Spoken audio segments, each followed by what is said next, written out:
金色 iPhone 5S 80%美國人唔 buy 啊！之前我哋訪問過香港市民，問佢哋點睇金色 iPhone， 不過反應就麻麻啦，個個都嫌靚啊。其實美國人都唔多 buy 噶，有網站就訪問咗1000個美國人，結果82%嘅人都話唔會買金色 iPhone。不過科技網站 Mashable 嘅評論員就認為金色有市場啦。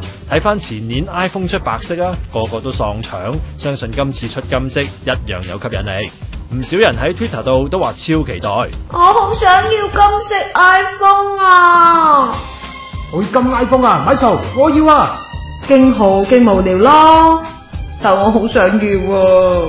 堅想要定係玩嘢呢，就唔知啦。不過就算你唔 buy， 相信仲有最中意金碧輝煌、最緊要夠豪嘅強國撐住嘅。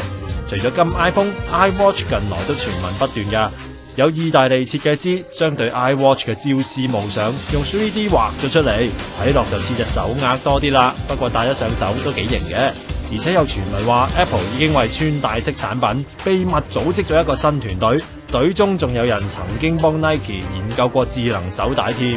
睇嚟 Samsung Galaxy Gear 智能手錶嘅攻勢 ，Apple 都唔敢輕視喎。